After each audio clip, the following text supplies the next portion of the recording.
Dang old Paymon, man.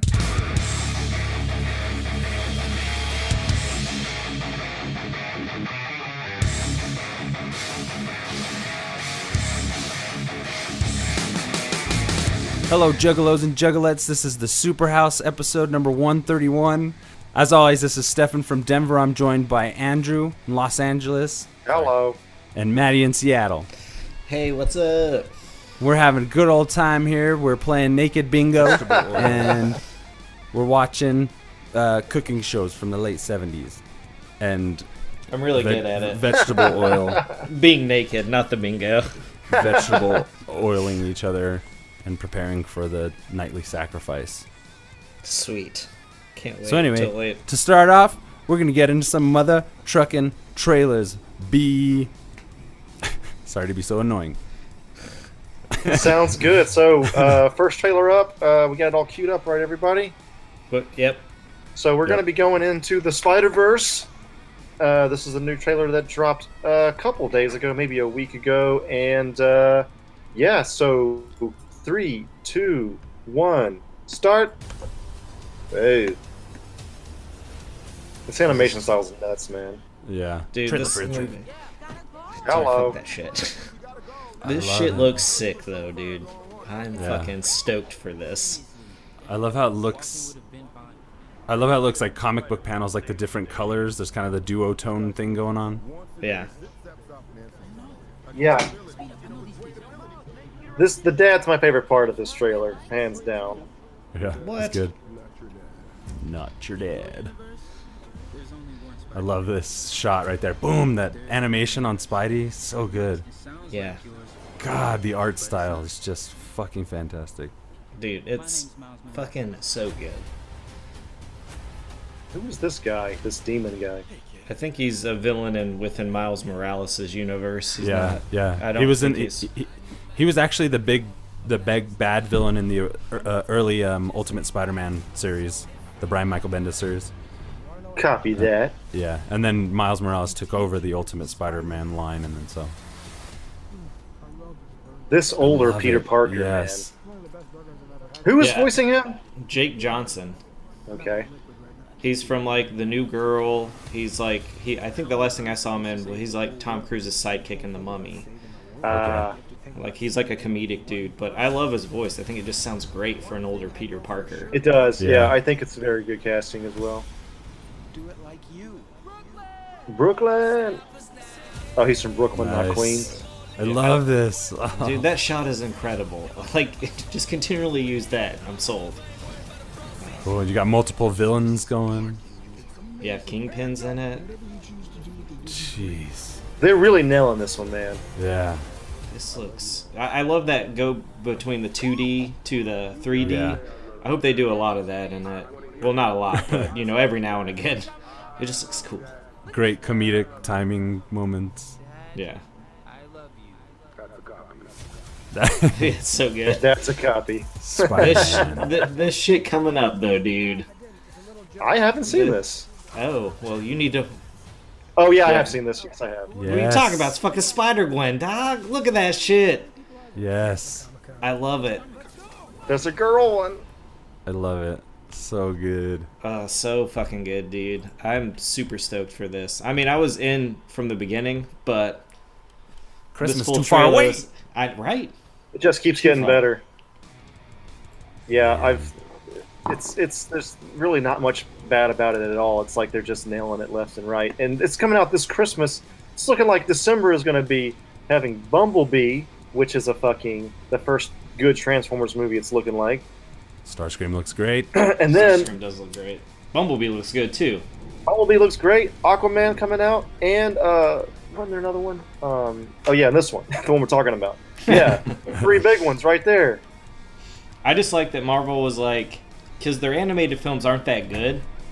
And they're like, fuck it, let's just do a really sick one. That's, we're going to show in theaters and they just got- blow DC out of the water. And it's Yeah. like, god damn it, Marvel.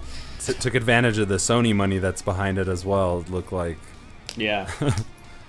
that's cool. I hope they. I love the.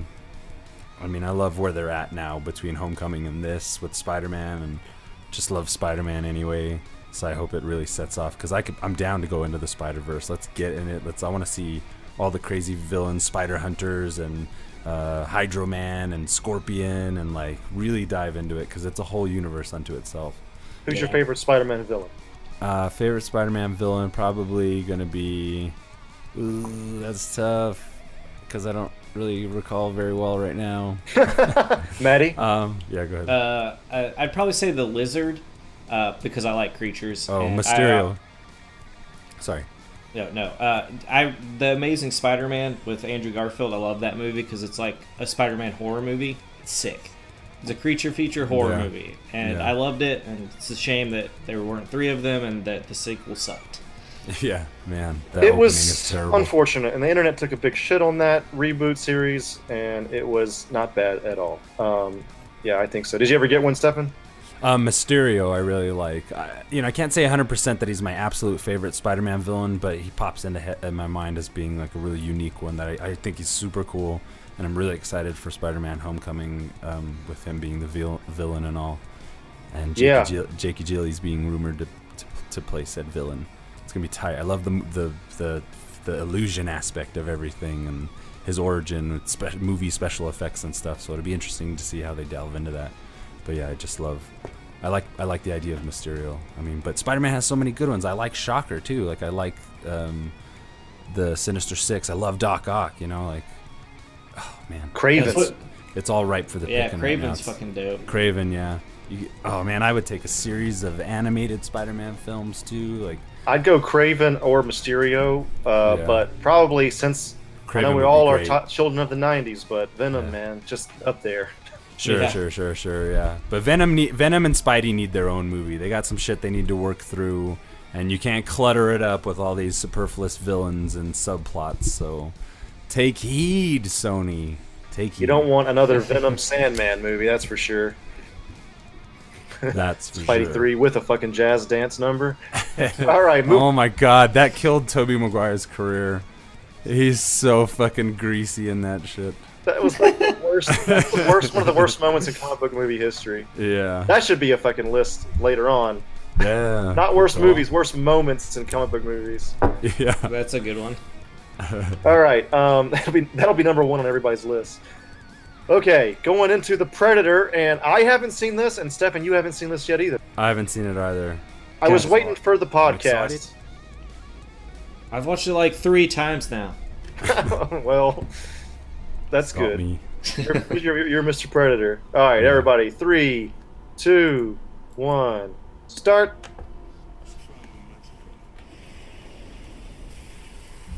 Saint it, move on. This is totally different, huh? Yeah, it's a TV spot officially, but it's way better than the first fucking trailer. It's not Sterling K. Brown. Yeah. Dodoy, he was in the first one. Yeah. Man, you know what? I'm bad at that stuff sometimes. You know what I need more of? Tom J. I'm excited Jane's in about this fucking Keegan movie. Michael Key. I hope Keegan doesn't. Yes. I hope Keegan doesn't die right away. I hope he doesn't either. Oh God, yes. This is so much better. This does look like a different movie. Yes. What the fuck, dude? This looks like tactical military predators everywhere. The Hunt in text. I'm in. What the fuck? I'm Oh kind of my taken God. aback by this. Yes. What is that thing? Holy McGillicuddy.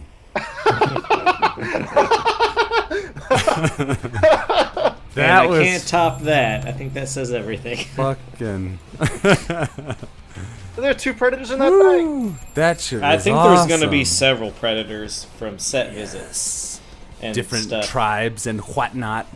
Oh my God. This is looking great. Woo! I didn't have swamp ass before, but I got swamp ass now. Oh man, I'm like going through it now again. I'm just kind of going through this. Oh, that was cool. That was so much better than the official trailer. I liked the official trailer, but that set it in a whole new light. Awesome. The kid was cool, but it was kind of like slow Yeah. paced. Like this is just Yeah. like cool all around. Yeah. Yeah. Yeah, because you agree. expect I don't know, I guess you kind of, you expect more of the sci-fi aspect and the grimness of Predator movie for it to start like some Amblin kind of movie. Right. Yeah, that's what it did have a Spielberg vibe to it. Yeah, it felt too soft. It was just a little too soft. That one was hard as nails, baby. This fucking slam, I'm looking at it again. The slam on that car, man. It was exciting and really great, and I liked it because of the excitement and how I feel like I liked it. So Hugh, why weren't you cast in this movie? I lobbied to be all the Predators, but they said you're too tall. They said you're too talented to be just in a costume, and maybe you'd just like to show up on the Superhouse podcast again and mention your thoughts on why you weren't casted. And I thought that was a great deal, and I was really excited about it, and so here I am. And if you actually were cast, would you keep the Australian accent? I mean, if it was set in Australia, sure, maybe. Okay. Any other final thoughts on this trailer before we move Huge on? Ackman. What'd you guys think of that bigger Predator? Pretty cool. Pretty interesting to think that it might be leading or like ping to the notion of like the bigger predators from AVP, possibly. Maybe there's something to do with the different size of tribes or something, or maybe it's some kind of like. I hope it's not a hybrid. I hope it's not some kind of clone. It's a genetically altered predator. Fuck. That's the whole thing. Oh, is that God. what it is? Yeah, they're By adding humans? different genes into themselves Oh, right. throughout Okay. their I see. hunts, and That's pretty cool. Still, that's cool. That seems likely if there were some kind. I of just thought fucking it's a little too tribal alien CG. race. Too CG? Oh, I was it? like, I don't know. I mean, I'm in. I'm never interested mind. to see what Forget Shane what I Black said. has to do. I'm interested in what mythology he wants to create with this film. So, Mm-hmm. I'm in. Him being there from the beginning is is real big. It's very interesting that he's been there since the very first one. So it seems like he'll do it justice. You know what I have a I'm saying? prediction. There's going to be a post-credit scene where David from Alien Covenant shows up at the end. That looking would all be creepy. nuts. He's like, and there's like some kind of one-liner like, "The hunters shall become the hunted." How do you guys feel about it being Just being kidding. predator versus predator instead of predator hunting humans? They already did it. There's some predators, dude. So it's just. But do you think that a good chunk of this movie will just be predator versus predator? This is what's going to happen: is there's going to be a predator there hunting down the people to like get his tech back. Maybe several predators hunting up the humans because they have their tech. They can't leave that shit behind because that would advance the human race. So, I think, and then this other big predator, I assume, is going to come and be like, "Yo, other preds, you fucking up. I'm going to come clean up all this mess." And predators and humans are going to have to work together to take out these bigger predators. That'd be Or cool. maybe just one. I hope there are several of the bigger predators. I hope it's just like becomes this big like clusterfuck like knockdown drag out war between humans, predators, and like these altered predators or something. Just like show me a bunch of shit I haven't seen, like multiple predators fighting alongside humans is cool because I mean they did it in the comics a bunch. So I'm not like opposed to them working together and That'd like be an interesting road to go down for sure. because You could it's find the like whole they're series. not. I think the thing is like I think people just assume that the predator and like from the films it doesn't really give you an indication that they're just like they just hunt. That's all they do. They don't really know our language. They don't give a shit. But they're kind of like an honor-based race. So, and I don't think anyone wants to die. So I think it could be cool to see like a team up and like a mutual respect between humans and predators. Like, yo, we're always gonna hunt you, but you guys are top notch, and we got to get fucking out of this shit. Yeah. But I mean, they explore that stuff in the comics, and I would just like to see some of that come into the movies. I'm sure he's well versed in this source material. I bet you he's read all the comics too, probably. Shane Black. I mean, I don't know. I mean, what from what I've heard of the test screenings is like the comedy throws a lot of people off. And some people didn't really like the new mythology he's setting up. So you're going in with sort of tapered expectations. dude, I'm going to take the day off for this shit. I'm going to see it twice. I'm fucking stoked for this, dude. But yes, I'm going in like, I mean, It's got to be better than both AVP It's- movies. So, it's- like, that's It's interesting to think that, Shane Black had that moment in the original Predator where he's telling a joke. To jump ahead 2018, people are on the fence on whether there's too much comedy in a Predator movie. I just think that's kind of funny. well, I mean, because that was I like just- his big moment. yeah. He's I like, just yeah, I assume want it's- more comedy. I just assume it's filtered throughout, not just the beginning. Like, Right. what I would assume from that comment is it's too funny all the way through. But I mean, I don't know, because I haven't seen it. I didn't get to go to a test screening, but I should. They reshot the a large portion of the third act as well, apparently. Yeah. Well, I heard the third act was kind of cool and it just changed a lot. Like it was crazy. Like you kind of follow these beats and you're like, I've seen this movie. Then the third act, from what people have said, was like, holy fuck. okay. So I don't know if they added more action or, whatever. It'll be we'll see. good to see. It'll be good to see Predators on screen again. Like, who cares I know, if it dude. sucks ultimately, or if it's mediocre, or if it's great? Like, it's gonna be awesome. Predators was awesome. Like it's a good. You got the time kicking around, throw it on, and you're just like, hell yeah. There's some fucking, better than Alien versus Predator in my opinion. Yeah, I don't think when people are like with the last Alien movie, everyone was like, kill the franchise, we don't need any more, and people will say that about this too, and it's like, why do you want to kill it? It's not like we got 20 of these fucking movies coming out every year. They're not comic book movies. Someone's peeing. Stefan, what's going on here, man? You relieving yourself? Oh my god. No. I have sorry, I thought I was far enough away. I have a water jug thing in my room. I was pouring some water and I didn't think the mic could get it. Nice save, bro. I was not peeing that time in particular. But I'd strike with that warning and you never know exactly, so maybe I was peeing. I wasn't peeing, but Well, we'll never know. We will never know. anyway. Even now though I'm we're all drinking it. playing naked bingo together. Apparently, at this point. It's I hard seen to his penis! Saint it. I saint it. Saint it. Going into Halloween, I have seen this trailer. Everybody Yeah. ready on this one? I'm ready. Uh-huh. All right, so this is the sequel, sort of? It's a sequel. Yes. All the other ones don't exist. Truth. Okay, All right. copy that. Yeah, this trailer's awesome. 3, 2, 1, start. That first shot on the cameras kind of throws me off. You don't like cameras? I don't know what it is, but of course the rest of it is fine. I don't know. I'm being super nitpicky there. I like the setup. It's like just some true crime film or something, Yeah, that's Yeah. true. or crime drama. I love that image. I don't get the color. What is that? Checkerboard thing. It looks. That's yeah. cool. That's so cool. I don't. Is that common in It looks. Like I mean, it It- might be they're outdoors. Yeah. I mean, I assume they get some Yeah. outdoor time. It's like they're. Because I assume the people at Michael's around are Yeah. the worst of the worst. But in even not a literal sense either. It's this really cool visual that kind of is good Yeah. to reflect that mental insanity or something. It just looks really cool. Yeah, in contrast to, this suburban town Yeah. that we're moving into. Yeah. Haddonfield. It looks great. I don't Connecticut? remember maybe. I forget.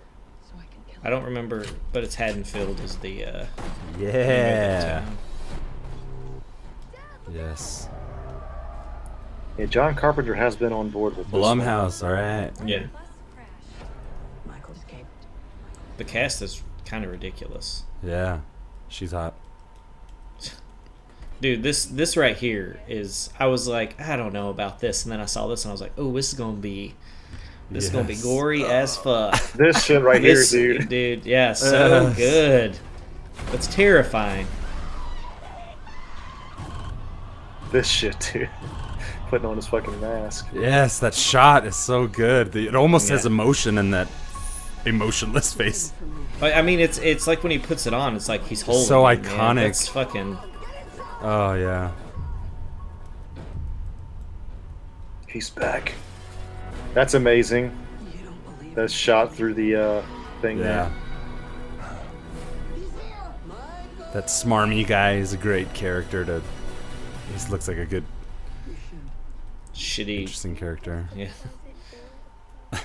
This is so classic, good. but it's so good. So good. I love just the keep on pressing on the door. I love it. That's like classic boogeyman shit. It's Gave me goose pimples.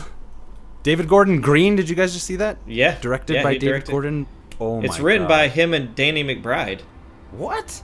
Yeah. Oh, I think I remember. Yeah, I remember that. Oh my God, this is gonna be fucking awesome. That looks great. That was the second time I see him, but oh man. Is there anything bad about this trailer? Let's just ask this question. I don't like that they've kind of I wish they would have tried to incorporate 2 and 3 because they do make an homage scene to the Season of the Witch, which is the one where the kids put on the weird masks and it like transforms them. I wish they would have kind of like why even show those masks if you're excluding it from this Halloween timeline. I just wish they would have incorporated a little more. What masks I just feel like were those? it's just weird to be like, okay, so we had one Halloween movie and then 40 years later it's Halloween 2 is how it's supposed to be watched. I don't know. What masks were you talking about? Do they show up in this trailer? There's shots of all these like Halloween masks. Uh-huh. At some point. And they're in Halloween 3, which some people, like, when I saw it, I was like, what the fuck? This isn't Michael Myers. I don't like this. Yeah, it's supposed to be different, right? Yeah, and then because I think Halloween officially was started as it was gonna be each movie would be different. It would just be a take on Halloween. Okay. And then everyone loved Michael Myers. So they're like, well, fuck, I guess we'll make another one. And then 3, I think they were like, no, let's do that concept. We'll just call it 3 Season of the Witch, and we'll take it this direction. And then everyone was like, what the fuck is this? Where's Michael Myers at? And then they're like, oh. But that recently has found a home with like a lot of people love that fucking like really enjoy that movie. Yeah. And consider it just like part of the universe. And I wish they would have just kind of included some of it because it like does have a cult following, you know. I mean, and it's David Gordon Green and Danny McBride. I mean, David Gordon Green's a smart writer. They could have figured out how to incorporate one Maybe and 2. they wanted to steer clear of like mystical kind of elements for this. It seems more like down to earth. Yeah, I get it. I mean, I think it looks cool. I'm definitely interested. With all the talent behind it, it seems like a cool fucking movie. But that's my only, like... the timelines are getting too fucked up now, and it's like, god damn it. It's like, I don't know. We're in the multiverse. I don't even know what I'm allowed to watch anymore. You're allowed to watch whatever you want, my friend. How many have there been? Like 10? Something like that. It's always felt like Halloween was like the classy slasher film. You know what I mean? Yeah, the classier, like the Friday the 13th comparison. Like Friday the 13th is a nice burger, but Halloween is a steak. Yeah. yeah. It definitely takes itself more seriously than other things in like the slasher genre. You know, you have that psychological bend. There's always the psychiatrist who's like mulling over these like deep thoughts on the psyche of this individual while he's out killing and stuff. Rob Zombie one, he thinks that his real face is a mask and that the mask is his face. Right, yeah, you know, it like leads the filmmakers to go down that road. So I'm really excited to see what Danny McBride and David Gordon Green came up with, man. Oh, this to me, I'm excited. I'm titillated.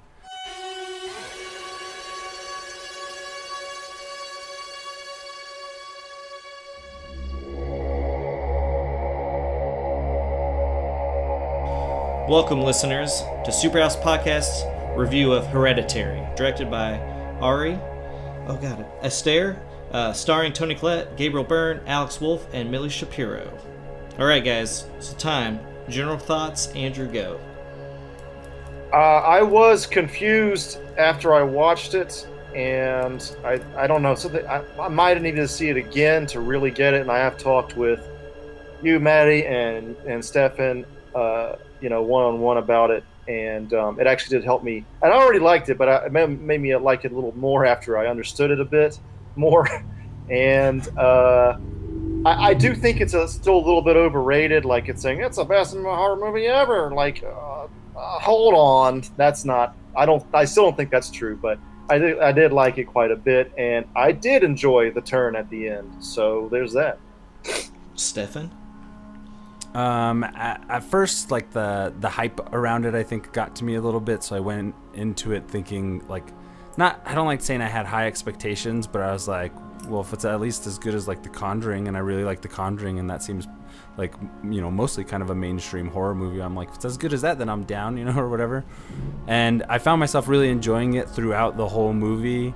But in retrospect, I like the Paimon twist at the end. And even though there were clues throughout, I still felt like the writing felt like really rushed right at the end. It's like, how are we going to wrap this up? But the more I thought about it, the more it became more intriguing. And so now I'm kind of like still examining my thoughts about it. But I think, you know, I really enjoyed it throughout. And there's just parts where I'm like, scratching my chin a little bit. Cool. I'm also going to go with, don't ever say it. Like, the hype around this movie is... This would have been a better movie if I would have been like, hey guys, we should watch this movie called Hereditary at a movie night. Yeah. I've never seen it, just came out, $6.99, we can watch it now, let's watch it at home. And you watch it and you're like, holy fuck, that's terrifying. The hype machine is terrible. I mean, I think this movie is really well done. If Stefan hadn't said that he was on the fence about it or just didn't care for the ending, that really brought my expectations down, and I think I enjoyed the film 10 times more because I trust Stefan's opinion. I mean, I wouldn't be doing a podcast with these dudes if I didn't trust their opinion, and I think that really helped me going into Hereditary. I loved it, though. I liked I thought it was a classy horror film. And dude, I'm just gonna say, always gonna be a sucker for cults. Anytime you put them in a movie, I'm probably gonna enjoy it. So, moving on from that, we're gonna go into what didn't you like? What was the thing that you're just like, man, I don't know, didn't really sell it for me. Then maybe we can just get into discussion about certain things, and we can maybe talk each other through this, and we can all love this movie together. Yeah. So, Andrew, tell me what you didn't like, or stuff you had questions about. Yeah, well, I think the filmmaking was kind of good overall, really. It is classy, like you said, but as far as the minuses, it's just what I said before about, like, stuff not being super clear. Like, the whole, like, you know, it's like they kind of switch up the rules near the end a bit, where they throw the thing into the fire, and then the other guy catches on fire and not her, and it's like, okay, but then Maddie and I talked about this, and it could have been just because he's the god of, like a god of mischief or something. Yeah. Maybe it is that, but it's a little unclear, so I don't know, I didn't like that much. And also the mother, like, she's not likable at all. And I guess that she's not supposed to be, but really, it's sometimes... I know everybody's supposed to fucking die in this movie pretty much, but God, who's likable in this movie? You know, like, not many people. Not really. Gabriel Byrne. Well, I mean, you start a movie with a death in the family, and then so you're not getting the best of the mother at any point in this movie. Plus, she goes through and says that her whole family has mental health issues. So there's some of that coming in, because Gabriel Byrne's character at points goes, I've been through this with you before, we're not going through this again, because he gets really frustrated towards the end of the movie. And the whole time I was watching this, I was like, man, if this is her just having multiple personality bullshit, I'm not going to dig this movie. I've seen this too many fucking times. You played this character in a show called United States of Terror. I'm not fucking into this. And then when, like, the turn comes, when she's like, no, it's like, it's a fucking crazy cult. I was like, shit, you got me, Hereditary. Let's go. Where's this journey going? Who we trying to put in somebody? What's all this about, you know? And I think there's a lot of clues there. Like, you're not meeting this family at top. Hey, we all love each other. That's the lowest of the low in this movie, man. Yeah, I mean, the only people that I really like is, like, the son character, because he's, like, the most relatable. He's, like, the only one who's being a fucking, like, normal person. I hate his face. I hate looking at his face. He's a really good actor, but I hate looking at his face. He's all greasy all the time. I know we're in minuses now, but since we're on the topic of him, I liked the scene where he had, like, the you know, spoilers as usual, but, you know, after decapitation, he just goes home, doesn't tell anybody, and goes to bed. Yeah. That's One of dude. nuts. I feel like that's some shit I would do, bro. Like I would be like I could not process it. Right. Dude, It's a genius. very realistic reaction. Like it And then really the sound bite of her discovering in the morning. That was Oh, pretty dude, great. so good. Well, I love that shot where he like looks up into the rear view, and I was like, "Oh fuck, man!" Yeah, Like my that's heart good. rate went up. I was like, "I'm not ready for this, but I want to see Yeah. it." And then he like goes down real quick. I was like, "Fuck!" Yeah, it actually Dude, reminded it's me so good. his plight with him, and like there's that girl crush interest that he had in like his high school life. It played out like super dark times. If you guys have Kind seen, of, like, yeah, it in has that some kinda- ways. That's what I was feeling like. He had this like this high school thing where he's dealing with all this like, because you knew it was something supernatural or something mystical or something was going on around them, because there was all the kind of like hallucination or ghostly apparition imagery or whatever. But it was like a good mix of like being very grounded in this like reality where you feel for every member of the family, even though they're kind of all kind of prickly. But at the same time, there's some fucking crazy fucked up thing going on. And then so that's that's all I have to say for right now. Or not, well, not all. Sorry, just I interrupted you, Andrew. I'm sorry. No, it's okay. Yeah, it's it's fine. Just a matter of finishing out my minuses here. It's another thing about being confused. So the question I have now is if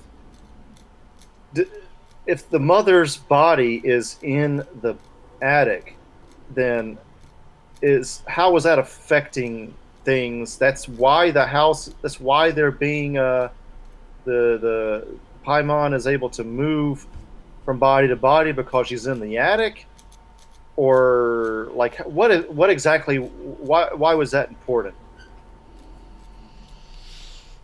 I would so this whole movie, and it's been confirmed by the director that the cult has planned all of this. Like when Charlie gets her head ripped off, that's the pole that you see in the beginning with Paymon's sign on it. So it could have been Joni who put the body in. Yeah, it's Joan who put the body in there. Yeah, because that's what because she's continuing on the Queen Lee's, the grandmother's work.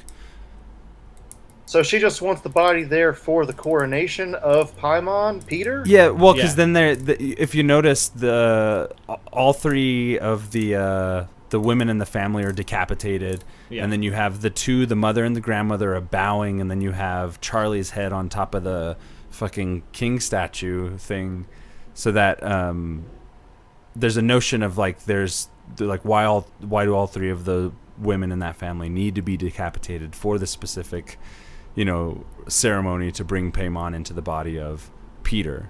Okay, all right. Yeah. And I mean, so this. Yeah. So it's deep. It's deeper. It's much deeper in the cult, psychological cult aspect than it is in anything really supernatural. It seems like to me. Yeah, because Definitely is there's supernatural at the end, though. Yeah, and that's what's kind of cool about it. Thinking about it afterward is it's kind of debatable there, really, because the mental illness factors in like hallucinations and stuff. There's freaky cult shit going on. Okay, but there's so also, that's this may be another conversation, but Yeah. I viewed the end scene as being reality. that Yeah, no, I Paimon mean, was in the body that's- of the but I think it's left kind of ambiguously because there's nothing directly saying like, yes, this is like some magic shit just happened and a demon's in here. Everything could be debated, even though you saw some shit that you can't really explain. Does that make sense? don't really think it can be debated because of the rays of light that show up continually through the movie.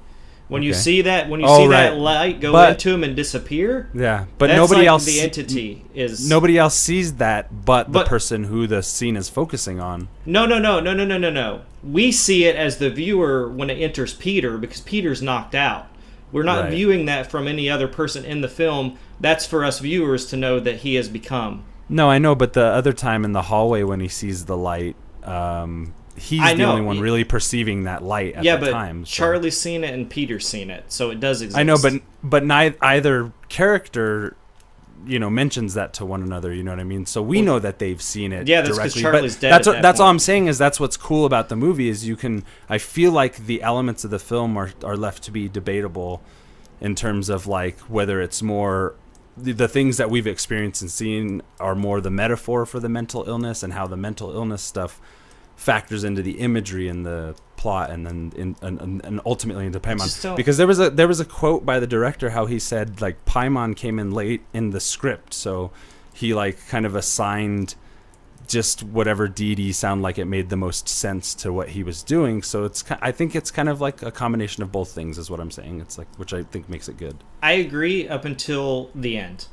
When the spirit enters Peter, I think at that point it's not. Yeah, the family does have mental illness that runs through it, but I think everything that happens at the end of that movie is really happening because it's all orchestrated by the cult. The director said that this whole event that takes place is the cult is all behind it. Like, for whatever powers that be, Charlie had to get her head knocked off at that pole. That happened. Yeah. They planned Honestly, that. I think I could have done without the rays of light whatsoever, and it would have still made just enough as an impact.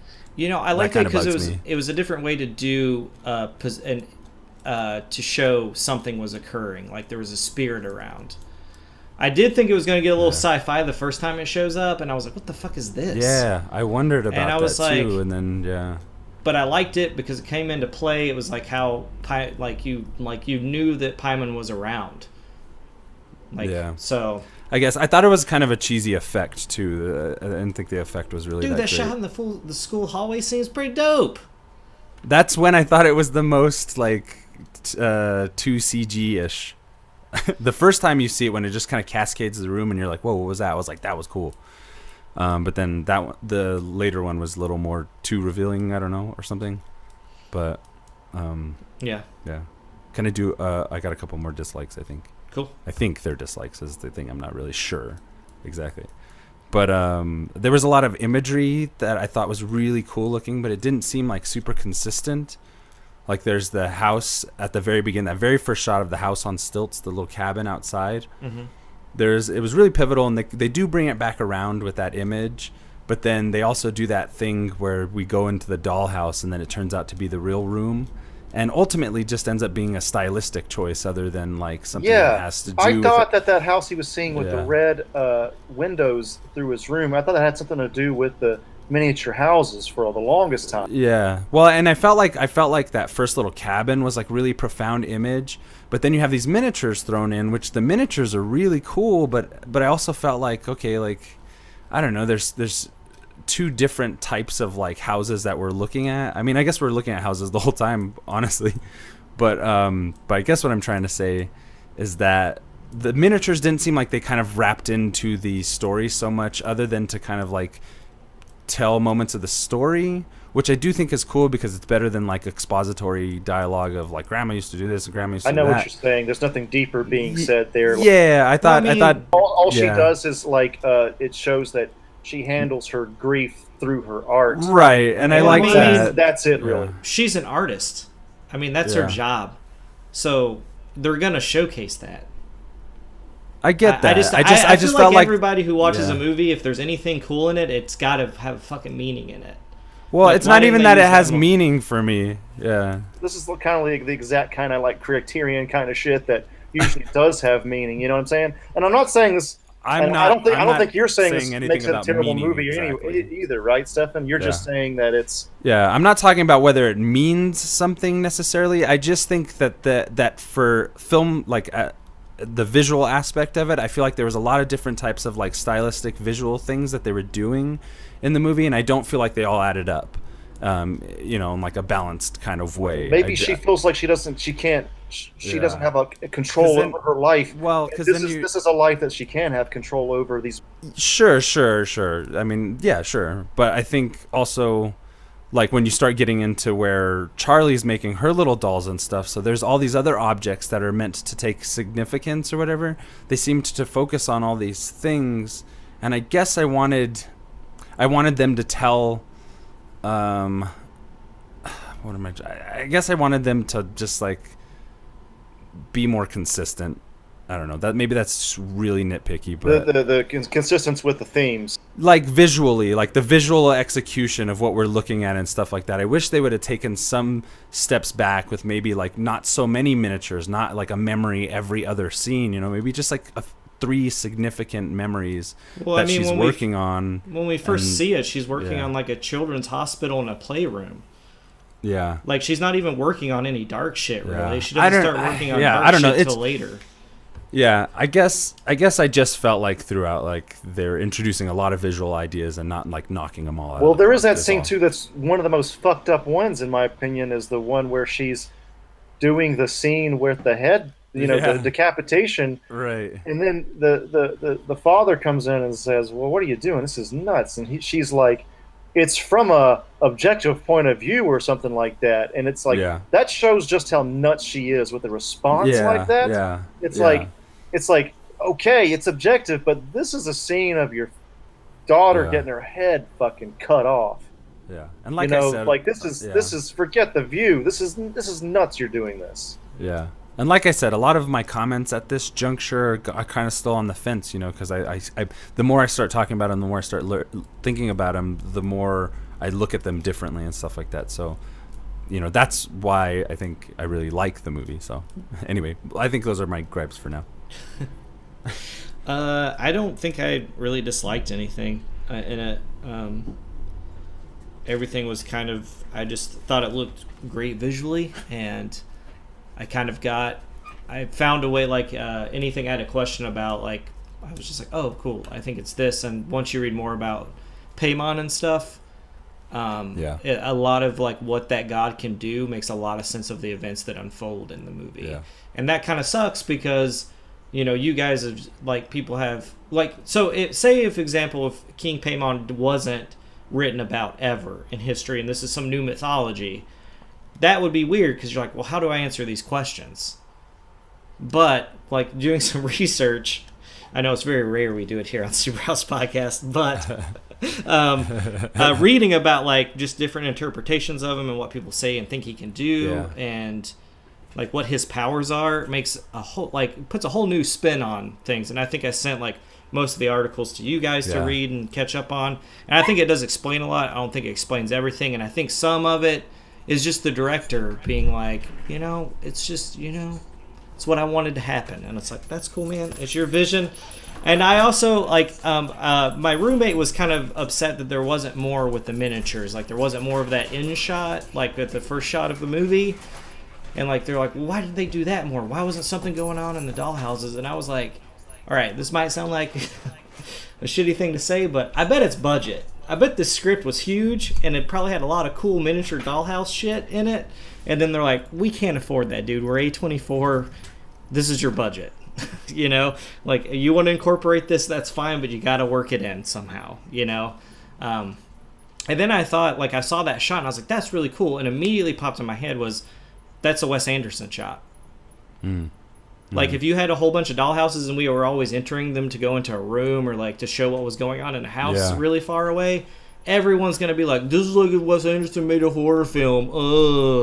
And it's like, I mean, and I think as a director, I think you kind of have to be conscious of certain stylish stuff you do, because you are going to get compared to someone. I said when I walked out of it, I was like, this is like if Wes Anderson and the director of The Witch made a movie together. Yeah, totally. I mean, there'd probably be a little more comedy in it, but for the most part, I was like, this stylistically, this is what it kind of reminds me of. Yeah, The Witch and this movie both have very similar kind of, like, rises upward.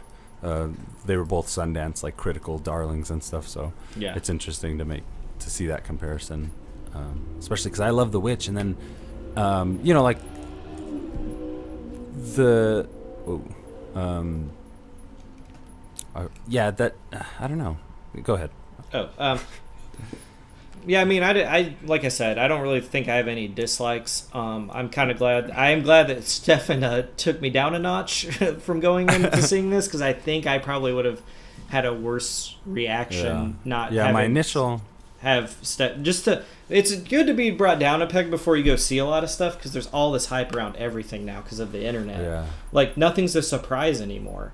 It's like, oh yeah, that one shot from the trailer wasn't in the movie or whatever, but generally you know what you're getting into. And then, like, people with quotes like scariest thing since The Exorcist, it's like, it's not even the same fucking movie. Like, why would you even make that? I mean, yeah, it's a possession story, but it's a totally different fucking movie.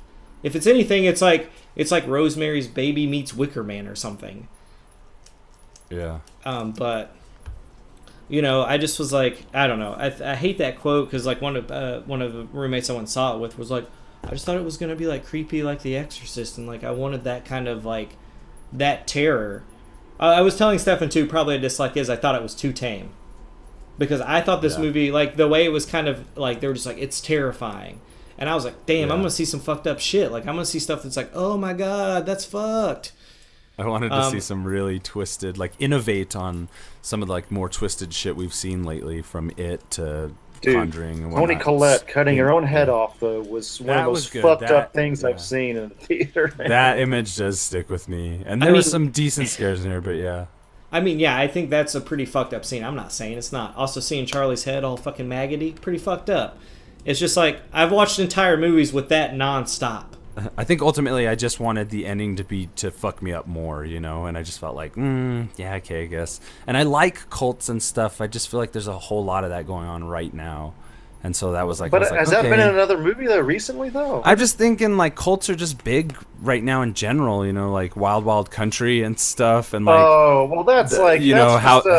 House of the Devil had, like, that similar... Not same, but similar type of ending where it's like a small cult sacrifice thing. No, she's trying to give birth to the devil in that one. Don't get me wrong, I liked it. No, right, but I'm just saying came out like but I'm just saying.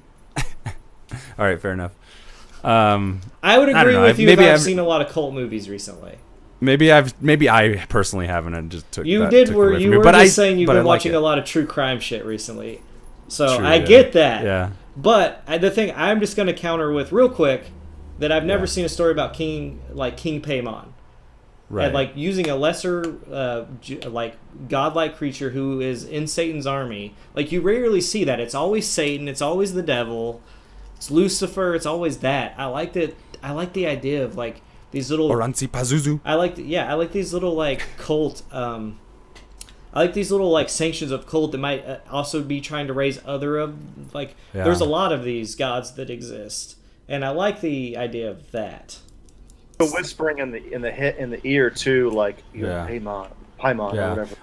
I like that it's I lost that thought, but my favorite scare in the whole thing, honestly, I think was probably one of the most tame scares was just when she walks up into Charlie's room or Grandma's room, I forget, and then before she leaves the room, she just turns over and Grandma's there smiling, like the apparition of her. Yeah. And I thought, it's just it's so simple, but the timing and the atmosphere and Toni Collette's response to that image was just so good in that moment. And yeah. So, and also the cult thing, like I feel, in retrospect, it's really well built in to the whole thing by the end, the payoff. But yeah, I definitely could have used a little more fucked up shit. No, yeah, I agree. I really wanted them to turn up the scares. I guess if I had one dislike as well, more that I think about. I mean, I liked the scene. It definitely made me jump. Was when she does like the weird spider crawl across the wall, because I just like at that point the scares have been pretty tame. There wasn't anything like that. So that's another thing. I went in expecting like a totally different type of movie, and I didn't realize it was going to be so like artistic. Yeah. And not that that's a bad thing, but it took me off guard. I was like, oh shit. So I think a lot of the people that probably showed up and were laughing are the people that are like, oh, Amber Alert. Oh, that's sad. Is it my... Oh shit, sorry guys. I didn't realize that it was my phone. Anyway. Yeah. So I feel like for me, they were comparing it to more like the Exorcist. I don't know why, The Exorcist and stuff like that, and I'm just like, you're right, Matt. It's like a totally different type of movie, but definitely to sell it, I feel like it was a whole different thing. So by the time I got around to like what was going on and stuff, I was too late. My knee-jerk reaction was negative, but I've since been thinking a lot about it, and it's been a pretty enriching experience. I haven't seen you make a turn like this before. Yeah. No, yeah, I know that was pretty quick. I think it's tough sometimes to like.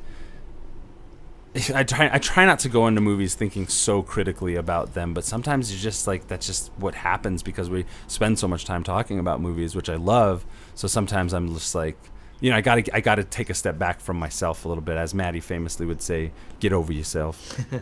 Do you think about what you'll say in the podcast while you're watching the movie? Yeah, sometimes I'll like throw little sound bites in my head together, stuff, and it's not just specifically because of the podcast. I think I do that with a lot of things. I like to kind of like, frame it out and be like, this is what I think of this thing. This is what I think of this thing. That's what I think of this thing, and like kind of compartmentalize in that way. But now it's much easier nowadays to not be so rigid to that and be like, okay, maybe I was a little bit overreactive to what I expected versus what I actually saw.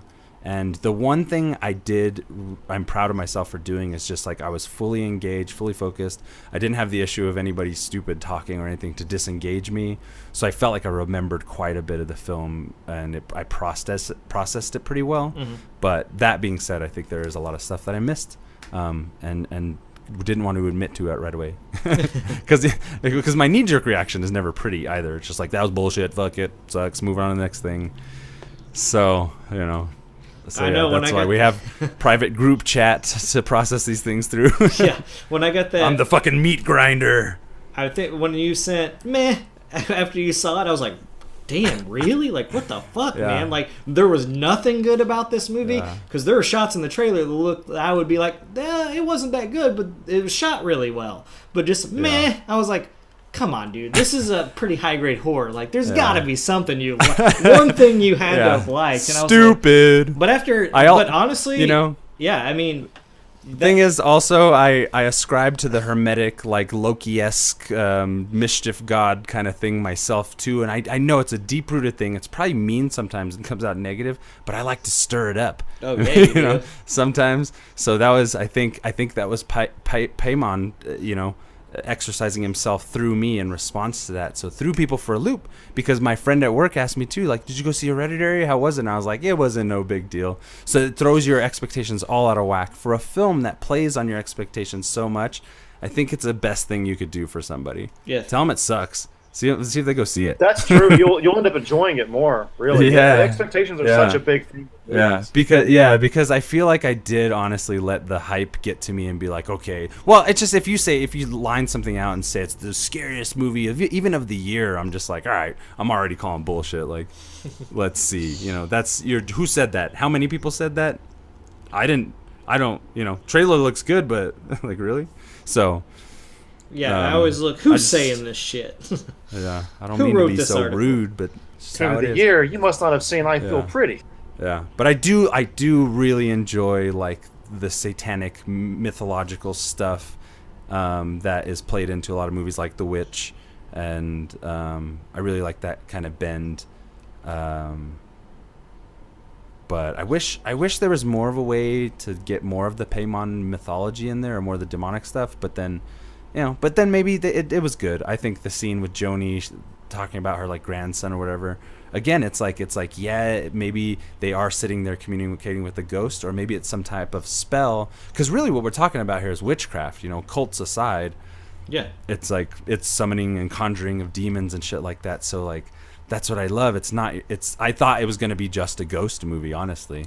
This is also another thing. Like, I was talking with Maddie. He explained this to me as well. Wanted to get your take on it, Stefan. Mm-hmm. I was like, why was she trying to expel Peter if she's on board with Peter becoming Paimon?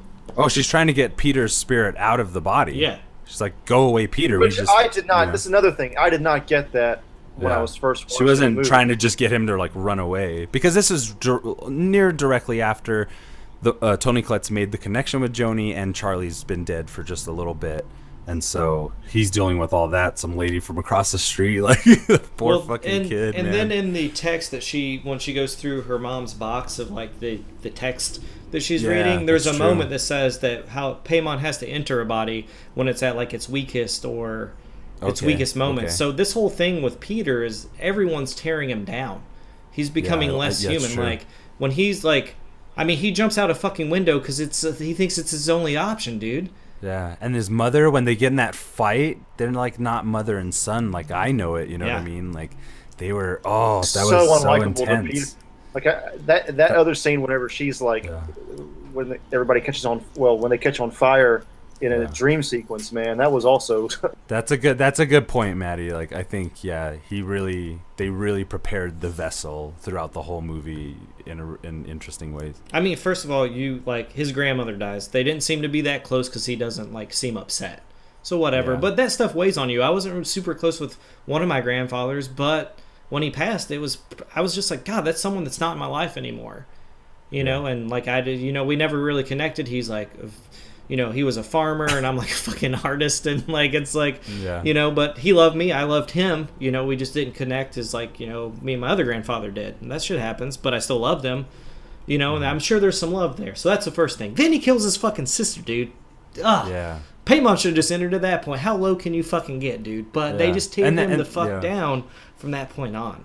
And when and not having your mom there, because you want I think all sons at some point you love your dad, but it's like mama, and his mom's not there for him. Dude, it's a fucked up, intense movie, man. It's a rough movie. It's really rough. But I love that scene when she's like, "I expel you, Peter." I was like, oh shit, this is reverse Exorcist, dog.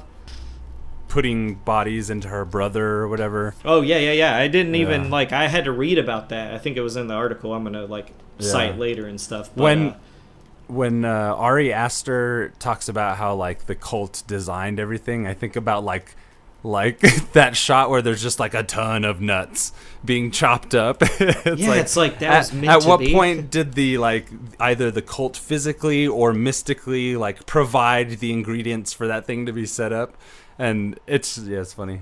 Well, that's the thing, because there's all those cult members around the house towards the end that are all naked, right? And it's who didn't? Who didn't? Good. That could have been a father or mother of the kids who were throwing the party, being like, "Oh, you should make chocolate cake with nuts in it." Yeah. It's. Yeah. I mean, it's hard. I just thought at times some of the images juxtaposed to one another were funny. That one specifically, because then I'm like the cult. I just imagine the comical side of me is some fucking naked cult member with a big bag of walnuts. Well, I'm not taking that literally, you know what I mean? But that's what my mind. I mean, I would have loved a scene where a guy just sneaks into the frame and drops the bag of nuts on. Charlie turns her head for a second. He sprinkles the nuts on top of the chocolate cake. That's back as per our Looney Tunes conversation episode previous. Anyway, the whole time I was watching it, I thought because it's hereditary, stuff's passed down. I thought the mother was gonna be some kind of being or had been possessed, and that's why she was acting weird. It could have taken a split kind of turn. Yeah, and then Charlie becomes possessed with whatever her grandmother had. And Charlie was gonna wreak havoc on the family. In a kind of weird... that Twilight Zone episode where the kid's imagination comes to life? In the Twilight Zone movie, and it's those weird cartoon animatronics. I thought it was going to be that shit, just not cartoony. I mean, some of that stuff in that episode of the Twilight Zone movie is terrifying, but I thought it was going to be that. And then when when she was gonna die from the allergic reaction, I was like, what the fuck's happening? And then she gets her head knocked off. I was like, all right, dude, I'm game. What the fuck's happening? What's going on? I thought I had this movie figured out. And that's what, anytime I go into a movie, especially horror movie, because, Stefan watches a lot. I watch a lot of fucking horror movies. Joey watches a lot of them. You can kind of guess going into a movie, but I was kind of guessing. I knew it was a possession thing, but I didn't really know what kind of possession or what kind of road I was going down. I love the ride. I thought the ride was well worth it. And I think, like Stefan said, some of the best scares were just not playing music in scenes or just extending the scene 4 seconds longer than it should have been. Right. I do like some of the stuff that's supposed to scare you or get the jump out of you, which there are they're not jump scares because it's not the loud music, but there are moments that are jumpy. They're put in there. You have to have them. It's a horror movie. If I didn't jump at any point during anything that's a so-called horror movie, I'm like, well, you didn't do that correctly. Yeah. I mean, I want the jump. I don't need to jump every 5 seconds. That's when a movie sucks. Yeah. It's essential to your toolkit as a horror filmmaker, for sure. I feel like people misconceive that as well sometimes. But, I mean, so there was a thing that has been on the internet about the heart rate going up, and it's how it equals so much because your heart rate goes up so much while watching the movie. So, and I was watching the movie with this kind of in the back of my mind, and at some points it would spike a little bit. But man, during that last third act, when everything starts coming together and you're amping up for the finale, dude, I really felt like my heart rate was like, I was like, man, this is kind of fucked up, man. I feel weird. Yeah. Well, during whenever she's cutting her own head off, I think that was when it like. Well, when the kid wakes up and then the crawl right out of the room. Yeah. Peter wakes up, like instantly, my heart rate like jumped.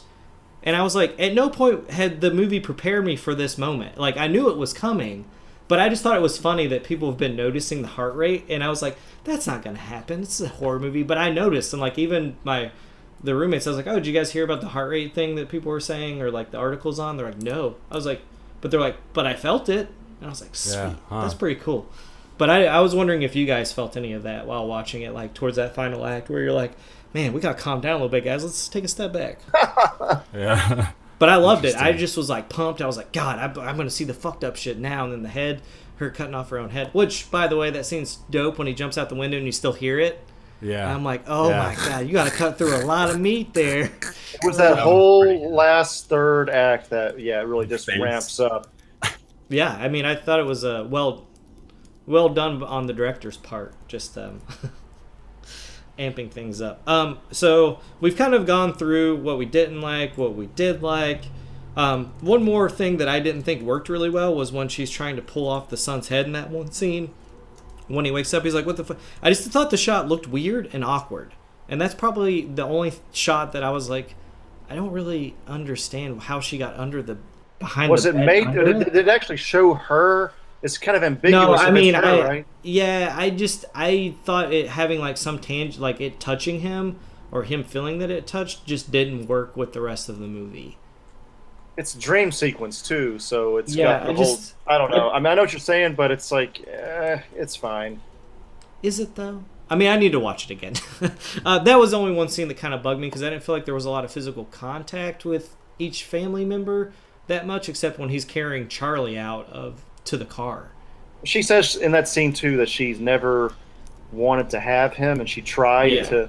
So basically, it's an unwanted child, unwanted pregnancy. Does that play into the whole cult thing, or she's been kind of duped the whole time by the cults, or is that story-wise? How does that work? Seems to play in the tearing down of him. Yeah, I mean, it's just like... But it's a dream sequence that he doesn't know about. It's Right. I mean, I have to see it again. I just know that I didn't like the way the shot was framed. I thought it looked a little weird. I didn't get it, like... I just was like, meh, alright, come on. That's like... To me, that was the weakest scene in the movie. But that's just... I was just thinking about it. Like, I'd forgotten about it till we were, like, discussing certain stuff. And I was like, oh, yeah, I didn't really care for that. But, I mean, I'm sure if I watched it again, I'm like, oh, cool, I get it now.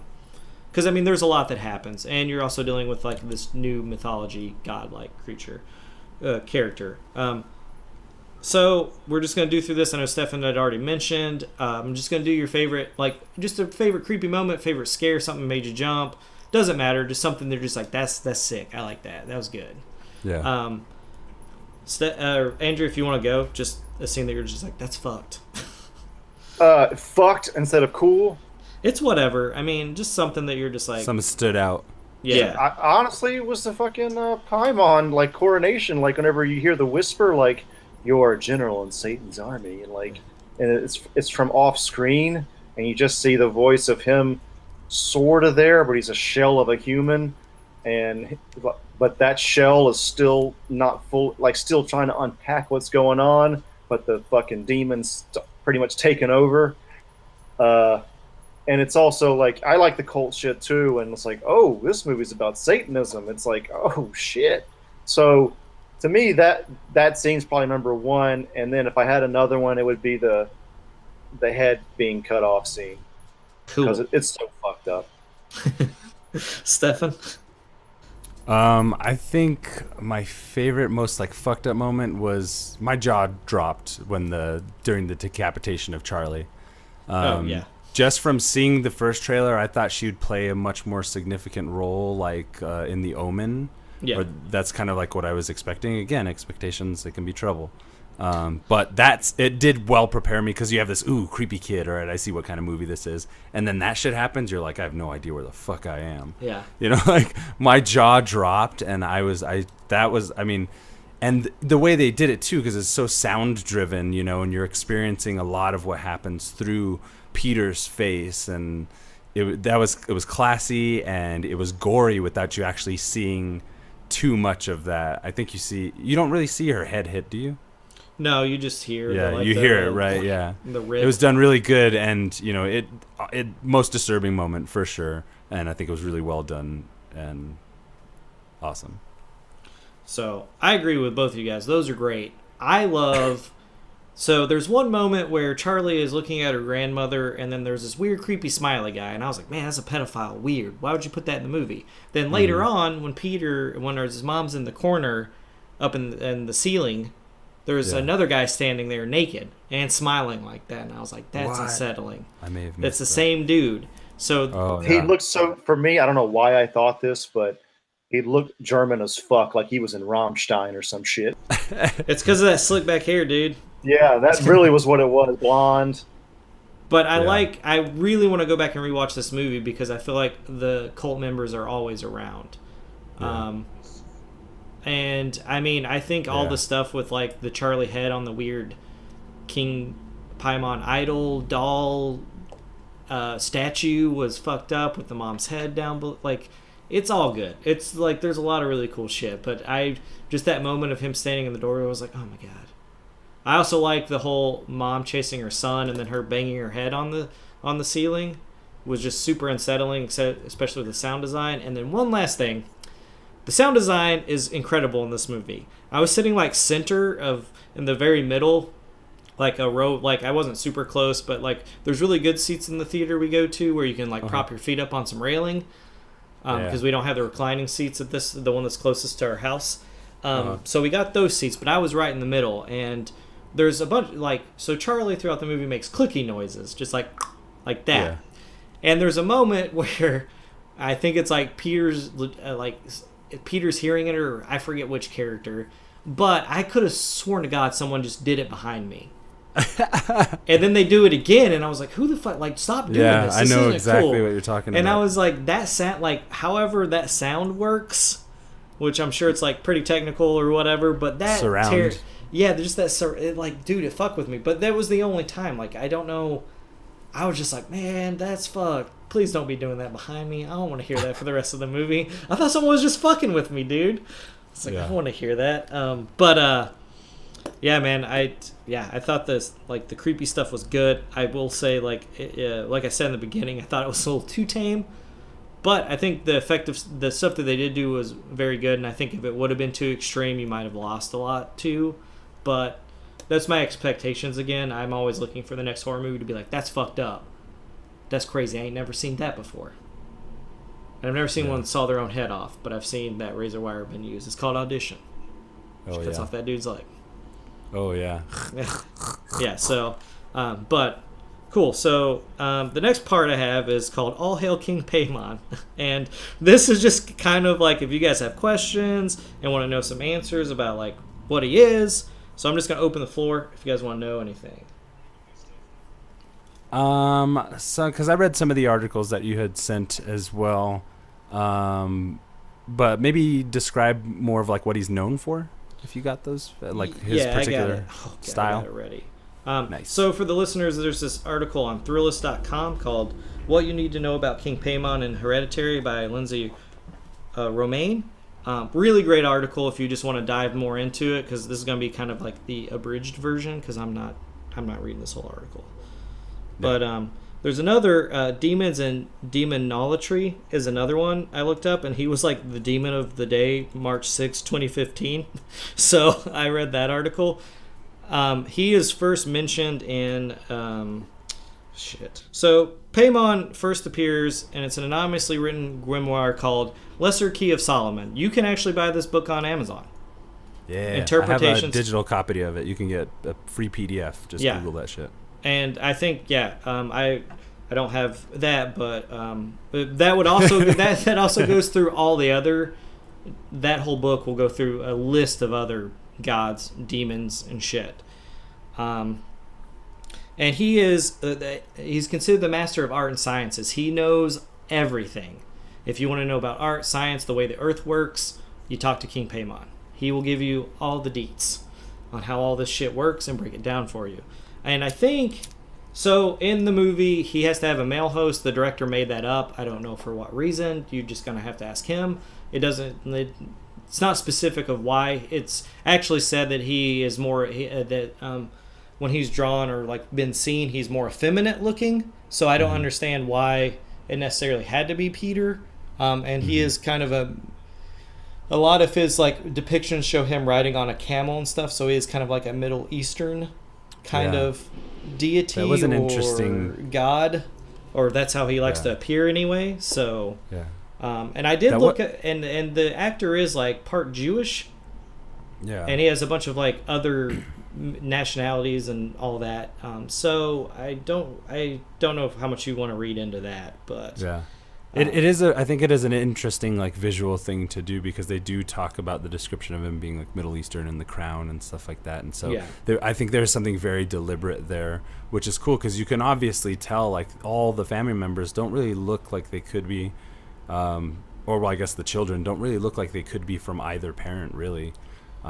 So it is kind of an interesting aspect of it. Well, there is that mention of like when she's like telling him she didn't want him and she tried to abort him.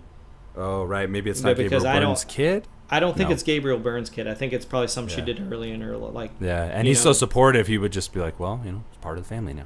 Yeah, and I think Charlie. I think Charlie is theirs. I see, like, I mean, as much resemblance as you can get between different actors. Yeah, sure. I mean, I definitely think she looks more. But I thought that was pretty interesting reading about the way the deity like is described. I thought that was interesting that the guy that they cast as Peter is definitely like, doesn't look like his family. Right. But I don't know how much like is, because I don't really think he's that effeminate looking either. the kid in it. Right. Maybe the mole. Do you think that mole's real? Yeah, he has it. He's in the newest Jumanji movie. I watched it. It's pretty good. It's a lot of fun. The final act kind of falls apart a little bit, but the journey there is great. And Jack Black playing a young teenage girl is Jack Black at his finest. Okay, I gotta see it now. Yeah, I had a question. So, does Paimon show up in the Bible at all? No, he only shows up in the Lesser Key of Solomon. Really? Okay. What else do you know about that book? I mean, I didn't research that. I was just researching the Paimon for just the movie. I mean, I'm kind of interested to like download that PDF and start reading it just to expand my knowledge of demonology and just I don't know, dive in that rabbit hole and see what happens. If I start knowing everything about art and science, guys. Yeah, then we know what happened. You know what happened. Yeah. I think the Lesser Key of Solomon illustrates out. It's one of the earliest known books to illustrate like the hierarchy of demons, and King Solomon having been famous for. And this is stuff that's not directly mentioned in the Bible. King Solomon is in the Bible, and the means by which he uses demons for his temple and this and that are kind of glossed over a little bit in that language. So the Lesser King of Solomon itself is a later, like way later than the Bible book, but still pretty early 17th century-ish kind of recounting of like this mythological hierarchy of demons. 17th century is way later. But all right, it was around the time when there was a Romance Age of the occult and stuff like that, and these particular old witchcraft mythologies started to bleed their way into literary circles and stuff like that, and so these kind of books got passed around a lot.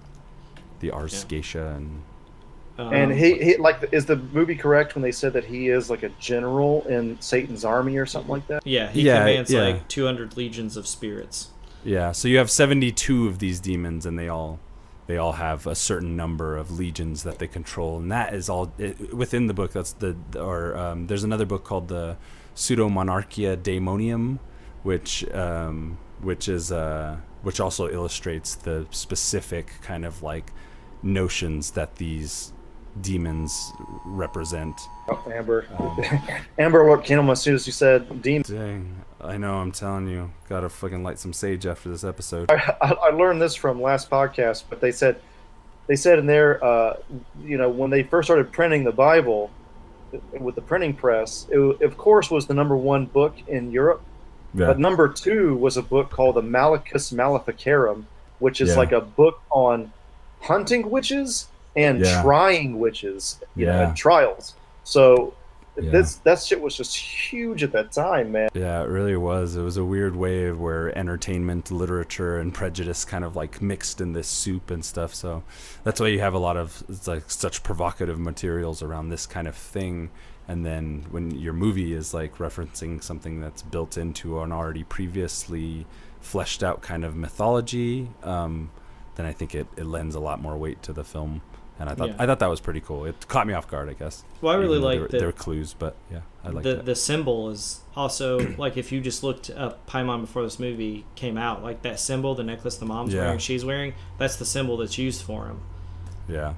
So it's just like it's pretty cool. Did you find any significance with the symbol, like why it was designed that way, or?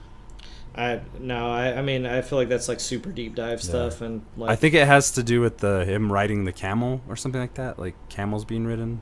I don't know. Yeah, I mean he's also supposed to show up with like two other deities alongside him.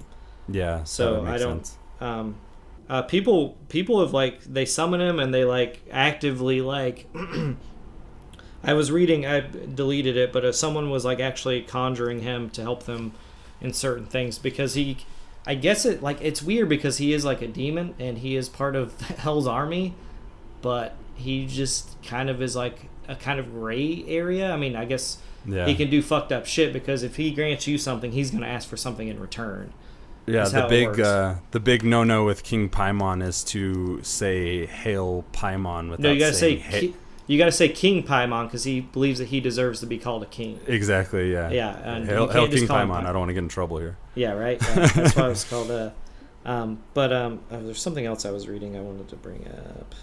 I wonder if they had any kind of like ritual to kind of bless and cleanse the set. I always wonder about that when people draw from this, like how superstitious or mystical or I don't know, spiritual you maybe. I know from the actors they said that it was pretty intense on set. I don't know if that was like I didn't read the articles. I don't know if that was in like just the performances they had to give, which I would assume it was that, but because I hadn't seen the movie then.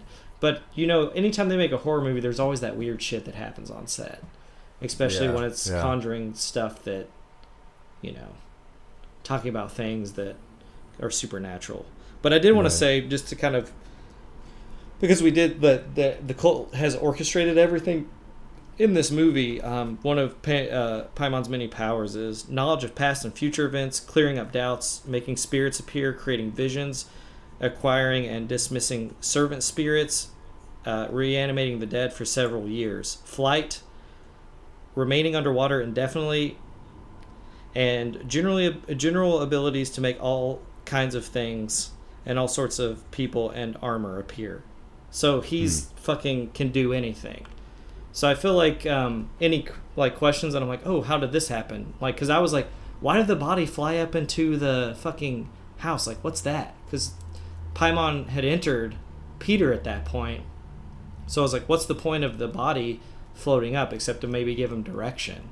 But if he like can command all these different spirits and bodies, like it brings a lot of stuff. It clears things up.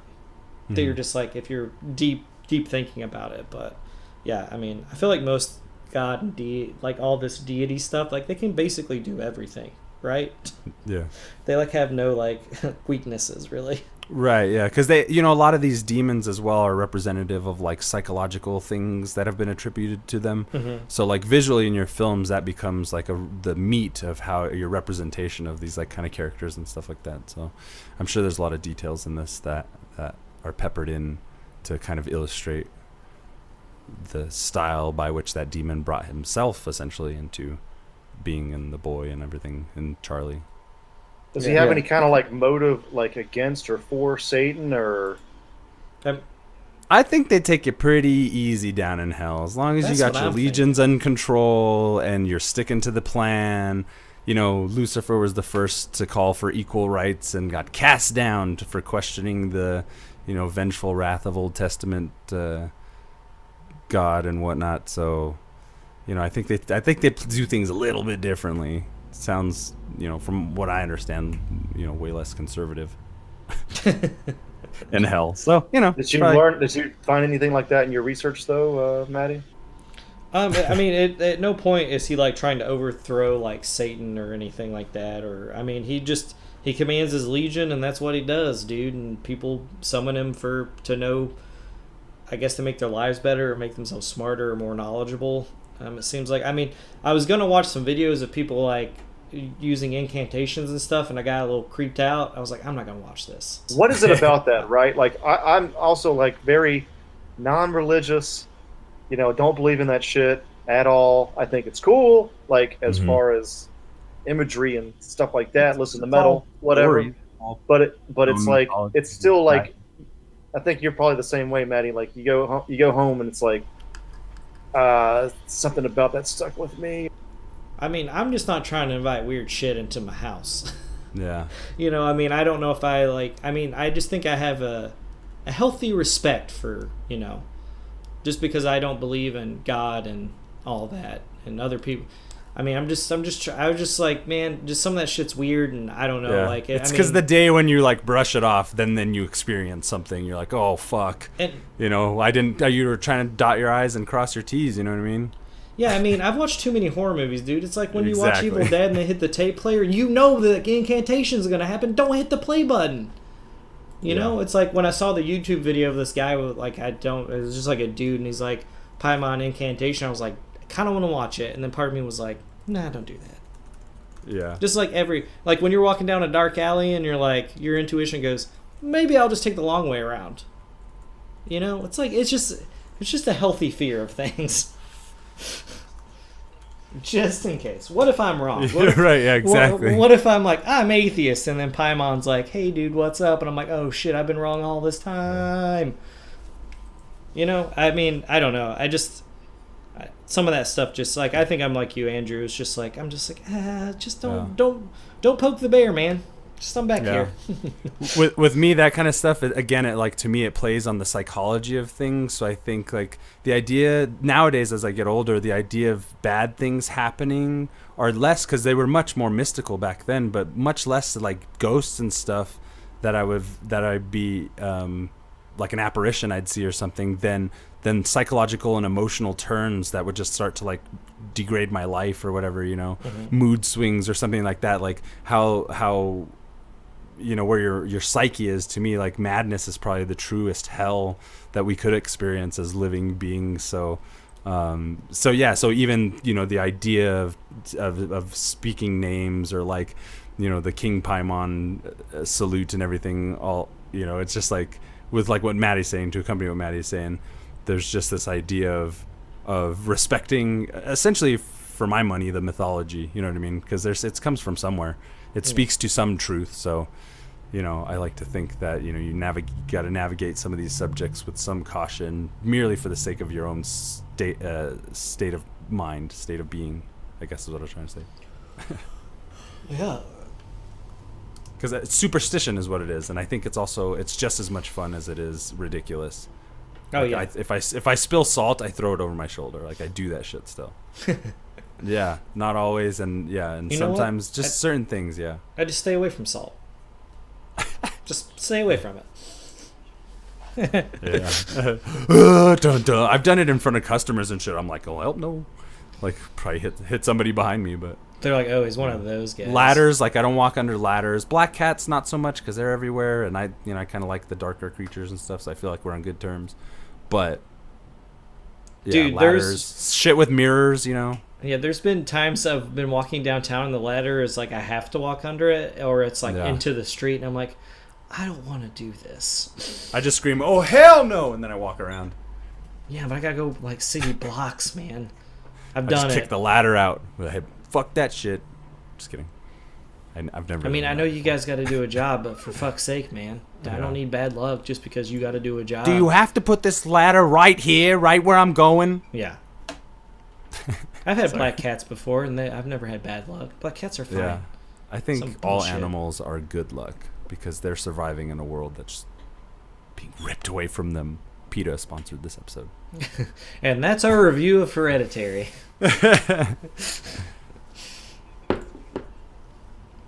I think the only thing, I mean, nothing really. I mean, I think it clears up a lot of like questions I had about certain stuff that happens in the film.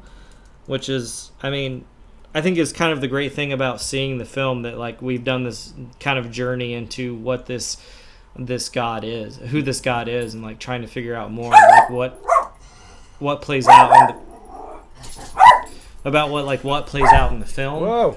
And I think it answers a lot of questions. It did for me anyway. I mean, I kind of chalk stuff up to weirdness and cult and supernatural stuff, but and that's kind of the answer. But I like that the god that they are worshiping can do all the things that take place in the movie. He can alter realities and set these things up and know future events. So he knew these events are going to happen, and he was going to be in Peter's body. Did you learn anything about the screenwriter? It was like it's like a very deep cut to put in Paimon into a movie. Like I just wonder. And then Stefan said it wasn't a factor that came in late in the game. So I wonder. What am I trying to ask here? Like, what was the reasoning for putting Paimon specifically into this film? I mean, from what I've read, it just seemed like it worked for what he was trying to do, but I don't know what the initial incarnation of the script was. I mean, he said he wanted to steer clear from the Satan, just it being a Satan character again. Yeah. And I don't think there's. I mean, maybe there's more to. I mean, I don't know. And it's People cool because it kind of like if he worshipped Paimon or anything, he's like, nah, dude. So it points the wormhole type of personalities into this direction of like starting to look into, it like roots it in something. That's what I dig about it. Yeah. And I mean, I was still on board even if it was just this guy made up this new mythology, and I was like, oh, what does this mean for other films? Like, yeah, not that I need a sequel to this, but maybe in the same universe, other cults are bringing forth other demons or, other gods. And I was like, that could be a pretty cool universe, like to, whatever the outcome would be, or just to see another movie within the universe where other cults are doing similar things and bringing up other gods that I haven't heard about. But yeah, I mean, for me to like read articles about stuff and then just like be like, oh, I'm gonna go on these weird sites and figure out what these demons are and find out all this stuff. But yeah, I mean, yeah, I don't know. I'd love to. I can't wait for the Blu-ray to come out, just because I hope there's a really good commentary track of him just kind of discussing things and bringing more light to like his film, why he chose to use King Paimon, and besides just being like, well, it wasn't Satan. I'm sure there's probably more reason there, or maybe there's not. Maybe it's just like, that's fucking cool and no one's done it, so I'm gonna do it. So that'd be funny. We doing final thoughts here? Yeah, let's do it. Andrew. Oh, okay, yeah. All right, so my final thoughts, although a little confusing for me, I think I was the most confused out of this one. I don't know why, but maybe because I watched horror the least or something. Maybe that's it. I don't know what it is. But despite that, I thought it was a really good film, classy horror film. And I do enjoy the cult stuff, the Paimon stuff, and I was able to really see the difference between a movie that employs jump scares and a movie that does not, like this one. Mm-hmm. I kind of learned about horror films more going into this, or after having seen this. So, I appreciate that as well. And I'm going to give it a solid 7.5 indeed. 7.5? Blasphemy. Stefan? Yeah. Although my initial reaction was kind of negative in our private messenger chats and stuff, and with the help of Maddie kind of like pointing me more down the road of like some of the stuff behind it, in the theater, or just after my experience in the theater, I felt like my initial thoughts were like, that ending was rushed. It just came out of nowhere. Paimon, it was so cheesily, like heavy-handed. I thought I had all these thoughts about it, but the more I thought about it, the more I started to kind of be humbled by some of the more logical aspects of the gripes I was having, Mm-hmm.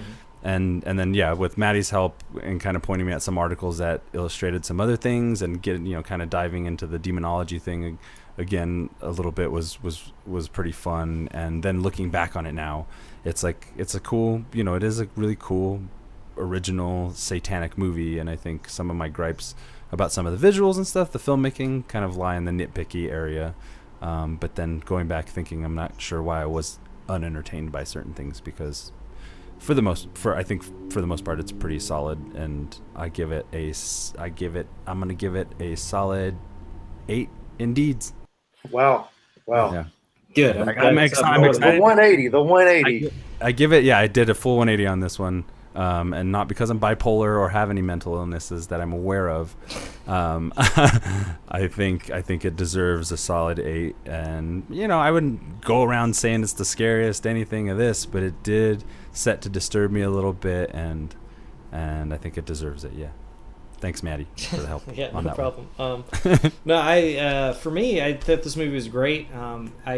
I get everyone's gripes that we talked about with it, and sure, stuff could have been better, whatever. But I think it's a solid horror movie. I definitely think it's, people have been saying classy horror movie, and I feel like it's a good direction. And A24, the studio, really hasn't done me wrong with a lot of their films or horror films that they've put their money into. And so I kind of like, when I saw that on top of it, I was like, this is probably going to be cool. And then with the cult aspect, dude, man, they had me. Like, Maddie, we made this movie for you. And I was like, thank you. It's about time.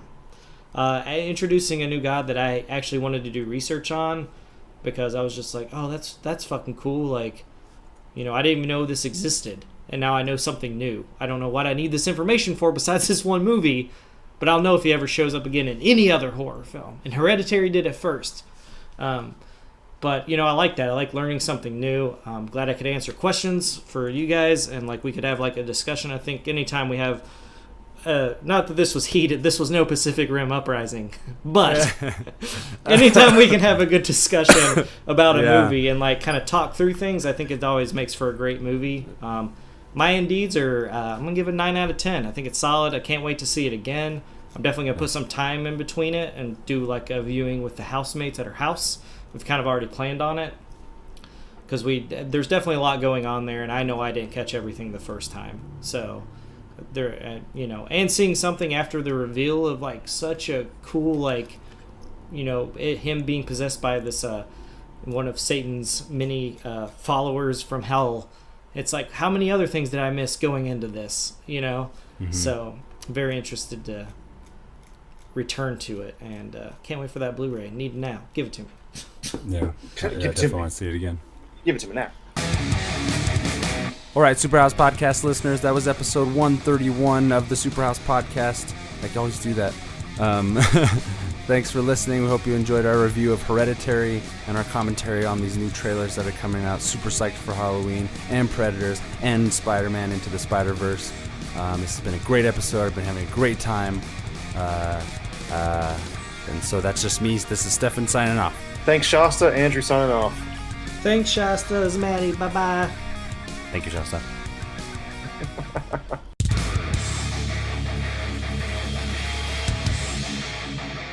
This is Stefan from the Superhouse Podcast. Be sure to check us out on Patreon, on Facebook, Twitter, Instagram, and any other godforsaken social media outlet that we should be floating on. We are basically on all social media. Yeah, all social media. Mainly Facebook and Twitter and Patreon. Check out the links in the description. We have a lot of cool goals set up on our Patreon. Like if you donate $1, you'll be able to give us a topic for us to talk about. And we'll talk about for maybe an hour or more. Who knows how long it'll take. And that's pretty tight. That's the coolest thing. Wait, we're on the internet? That's pretty good. If you we can make money. What? If you donate $1,000, you get full frontal nudes. We haven't set that up, but it's a possibility. You give us $1,000, who knows what'll happen. Check us out. I'll do that. I'll do that. You get to go on a date with one of us for $10,000. But you pay for everything. You get to have your way with Maddie for $20,000. For $1 million, I'll give you Joey for a weekend. For $30,000, we'll help you hide a body. Check out our Patreon.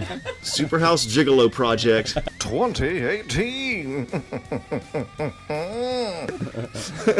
Links in the description.